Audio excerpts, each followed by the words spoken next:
October 26th. It was a slow day. No rounds to make. Just an occasional glance at the bottle of port, which had begun to glow faintly. I took several walks and visited briefly with Greymalk. She had nothing new to report. Strolled around Rastov's place, but Quicklime was nowhere in sight. Sniffed about Morris and McCobb's, but Nightwind had retired somewhere for the day. Walked up to Larry's to keep him current on events, but he was out. Wandered over to the good doctor's storm-crowned quarters, but there was no activity there that was viewable from without. Made my way to the great detective's domicile, but all was quiet at the manse. I couldn't really tell whether he was there or not. Passed the church and the vicarage a couple of times, and Tekla saw me the second time by and flew away. Went back home and ate, took a nap. I grew restless in the evening and went out again. Greymalk wasn't out and Larry wasn't back. I ran across a field and then decided to prowl the woods to keep the old instincts in shape. Frightened a few rabbits. Sniffed out a fox's trail and tracked it for a time. Clever little lady, though. She picked up on me, doubled back, and lost me in a stream. Good to be reminded of these matters. Suddenly, I decided to take a hint and enter the stream myself. Upstream was downwind, so I headed that way, which is what the fox had probably done too, when she'd realized what I was just then realizing, about being followed.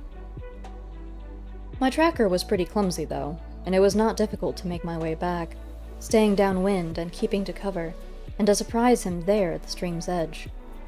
He was big, bigger than me, wolf-sized. "Larry?" I called. "I've been looking for you." "Yes?" came the reply. "You're not Larry," I said. "No." "Why were you following me?" "I just wandered by a few days ago. I was thinking of spending the winter in this wood. This is a very strange place, though. The people in the area do peculiar things, often to each other. I followed you when I saw you, to ask how safe it might be for me." "Some of them are getting ready for something that will be happening at the end of the month," I said. "Lie low till it's past, and you'll probably be all right for the winter. If you exercise a little discretion when you take a sheep or a pig. Don't leave carcasses in plain sight, I mean." "What's going on at the end of the month?" "Weird stuff," I said. "A little specialized craziness. Stay away from any human gatherings that night." "Why?" About then, a little moonlight reached us through the branches. "Because it might get you killed. Or worse." "I don't understand." "You don't have to," I said, and I turned and got out. "Snuff, wait! Come back!" he called. But I just kept going. He tried to follow me, but Growler'd shown me stuff that even the fox would have been proud of. I lost him easily. In the moonlight, I'd recognized him for his likeness in the ward screen, as one of the prowlers who'd been snooping around while we were in London. Maybe he'd just been checking things out, as he'd said, but put that together with his knowing my name when I hadn't given it to him, and I didn't like it a bit.